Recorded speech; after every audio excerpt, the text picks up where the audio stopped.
Hi friends, வாங்க இன்றைக்கி கோவாவில் ஒரு ஐஸ்கிரீம் பார்க்கலாம். இதுக்கு தேவையான இன்க்ரீடியன்ஸ் எல்லாம் பார்த்துடலாம். இதுக்கு நான் கொஞ்சம் மக்கானா ஒரு 10 முந்திரி எடுத்து பாலில் ஊற வச்சுருக்கிறேன். ஒரு ஸ்பூன் சர்க்கரை போட்டு அது ஊறட்டும். நம்ம ஒரு கொய்யாப்பழம் கட் பண்ணி அதுக்குள்ளே இருக்கிற அந்த ஃப்ளஸ் எல்லாம் எடுத்துடலாம். ஃப்ளஸ் எல்லாம் எடுத்து மிக்ஸி ஜாரில் சேர்த்துக்கலாம்.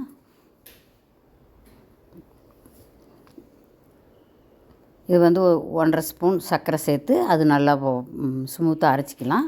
அப்புறம் நம்ம ஊற வச்சுருந்த அந்த மக்கானாவும் முந்திரியும் எடுத்து அதுவும் நல்லா பேஸ்ட்டு மாதிரி அரைச்சி வச்சுட்டு ஒரு பவுல் எடுத்து ஃப்ரெஷ் க்ரீம் ஒரு 1.5 டேபிள் ஸ்பூன் விட்டுக்கிட்டேன்.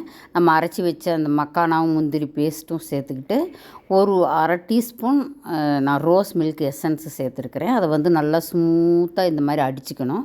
அடிச்சுட்டு நம்ம அந்த கோவா ப்ளஸ்ஸையும் எடுத்து சேர்த்து அதையும் இந்த மாதிரி நல்லா ஸ்மூத்தாக அடித்து விட்டுக்கணும்.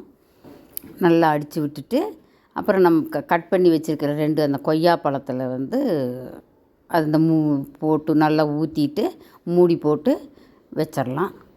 ஃப்ரிட்ஜுக்குள்ளே வச்சு ஃப்ரீசரில் ஒரு 8 மணி நேரம் இருந்து எடுத்துக்கலாம். ஒரு 5 மணி நேரம் 6 மணி நேரத்தில் எடுத்தால் கொஞ்சம் கொலன்னு இருக்கும். நான் ஃபுல் நைட்டு வச்சுட்டதுனால ஐஸ் கட்டி மாதிரி ஆயிடுச்சு, ஐஸ் மாதிரி ஆயிடுச்சு. கொஞ்சம் நேரம் வெயிட் பண்ணோம்னா நம்ம அந்த கொலன்னு இந்த க்ரீம் மாதிரி வரும்.